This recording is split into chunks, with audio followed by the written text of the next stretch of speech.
ഞാൻ പറഞ്ഞില്ലേ നല്ല കുട്ടിയാണെന്ന്. അനു, ഇതെന്റെ ഉണ്ണിയപ്പൂ, ഇത് അപ്പച്ചി. ഓ, ഇതാണോ നിന്റെ അപ്പച്ചി ഉണ്ണിയപ്പൂ? ഞങ്ങളൊക്കെ അറിയാമോ? പിന്നല്ലാതെ ഇവളെ എപ്പോഴും നിങ്ങളെ പറ്റി പറയാറുണ്ട്. നല്ലതാണോ പറയുന്നത്? പിന്നെ എന്നാ മോള് യാത്രയൊക്കെ കഴിഞ്ഞ് വന്നല്ലേ, അപ്പൊ നമുക്ക് അകത്തേക്ക് പോകാം. ശരി അപ്പച്ചി. നല്ല കുട്ടിയല്ലേ? അനു, ഇതാണ് എന്റെ റൂം. എങ്ങനെയുണ്ട്? അടിപൊളിയാണ് അല്ലേ? ഇത് പിടിച്ചോ.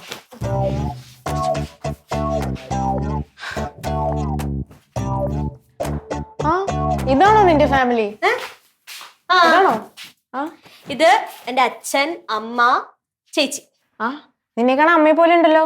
ആണല്ലേ? എല്ലാരും അങ്ങനെ പറയും. ആഹാ. ഞാനേ കോളേജിൽ ജോയിൻ ചെയ്തപ്പോഴേക്കും അച്ഛൻ ട്രാൻസ്ഫർ ചെയ്ത് പോയി. അതുകൊണ്ടാണ് നിങ്ങൾക്ക് കാണാൻ പറ്റാത്ത. അത് കുഴപ്പമില്ല, നമുക്ക് ഇനി അടുത്ത തവണയൊക്കെ കാണാം. ഇതിലൊക്കെ എന്താ? അതിനകത്ത്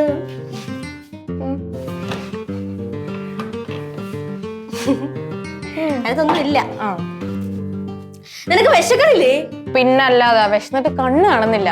പെട്ടെന്ന് പോയി റെഡി ആയിട്ട് വാ, ഞാൻ ഫുഡ് കുക്ക് ചെയ്ത് വെച്ചിട്ടുണ്ട്. നീയോ? എന്താ നീയോ എന്നൊരു സംശയം? നീ സാധാരണ കുക്കൊന്നും ചെയ്യാറില്ലല്ലോ. എടി, ഞാൻ കുക്ക് ചെയ്യും. ഞാൻ അങ്ങനെ പറഞ്ഞുകൊണ്ട് നടക്കാറില്ല എന്നേ ഉള്ളൂ. ഇവിടുത്തെ മൊത്തം ജോലി എടുക്കുന്നത് ഞാനല്ലേ. ഓ പിന്നെ. എടി സത്യടി, നീയാണ് സത്യം. ആ ശരി ശരി, ഞാൻ വിശ്വസിച്ചു. വിശ്വസിച്ച എന്നാ പെട്ടെന്ന് റെഡി ആയിട്ടോ, എനിക്ക് വിശക്കുന്നു. ഞാൻ അതെ ഫ്രഷ് ആയിട്ട് വരാം. ഞാൻ എല്ലാം തിന്നോർക്കും പെട്ടെന്ന്. ഞാൻ വന്നു. ശരി.